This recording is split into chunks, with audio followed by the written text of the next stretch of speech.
Ask REL episode 4. Thanks everybody for submitting your questions. Keep submitting them on social media.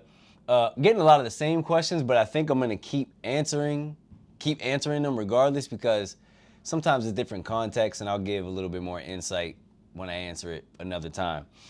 So first question, how many hours a week should an elementary school or middle school kids train or practice to be elite? Uh, I don't believe there's any set hour of anything. The way I look at stuff is I want to do it as much as I can in quality. So there's a piece of that answer right there. Like if you're gonna be in the gym for 4 hours and you're gonna dog it for 2.5 hours, then those 2.5 hours are just a waste. So I guess you could drill down on it on how much is the kid willing to do? Like how much is the kid willing to really focus and really go hard doing it? And if they can go 8 hours a day doing it, obviously everybody can't do that when you're in school, but you got to go put in as much work as you can that you can tolerate, that you can really get something out of. And here's a good framework. Actually, I'm going to kind of button this up like this. Go Google Tiger Woods and Kobe Bryant's like daily training schedule. It's insane, of course, like you would think. But what you can do is look at it, use it as a template, as a framework, and then tailor it to actually fit your daily schedule, like what you actually can do and how you're gonna make your own version of it. And again, based off of that, like start at the top, right? So if I have a full schedule laid out for my kid, but I'm like, you know what? I know their attention span or they're this, that, and the third, so I'm gonna chop it down to this. So as much as you can with as much quality as you can, there is no set number. You just gotta go. Okay, the popular one. How do you gain more confidence and keep calm in the game?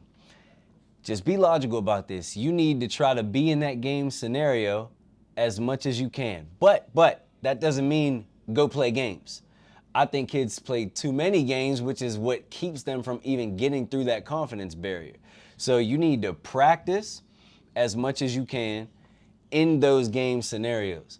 So if you can't keep calm handling the ball under pressure, or you can't keep calm when a trap is coming towards you, you need to work on traps. You only need 3 people, and sometimes depending on how good you are focusing, you really only need 2, and another one could just be a shadow thing like a chair or something.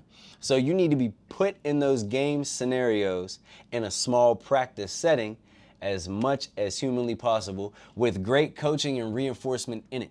Because like everything, there's a good way to do things and a bad way to do things. So I can give you a drawn up blueprint on what to do, but how you do it, that goes a lot deeper. And that's about who's helping you out, who's coaching you, and how they can get your mind and make sure that you're doing it in the best way. Which is better for college exposure, public high school or AAU? This is such a popular, controversial question that I want to think a little bit about how I want to say it to you so that you get the most value out of it in this context. If you are in an area where public high school basketball is not huge and powerful, and you have, if your area is a place where you're like pumping out Division I basketball players every single year for, over a decade or something, then if it's not broke, don't fix it, right? I'm sure you're gonna get enough exposure being in that platform. But generally, and I would say even in that platform that I just described, AAU basketball on the shoe circuits, Adidas, Nike, Under Armour, and now Puma. I think New Balance. I don't think New Balance is doing anything this year. Those shoe circuits, that is the most exposure you are ever going to get.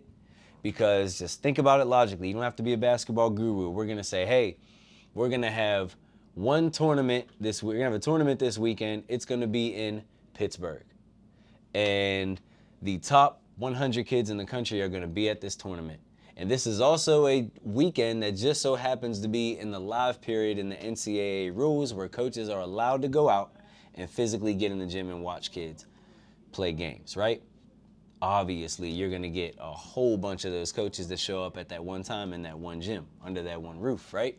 So that's your best chance for exposure. Can you come do clinics in Boston in person?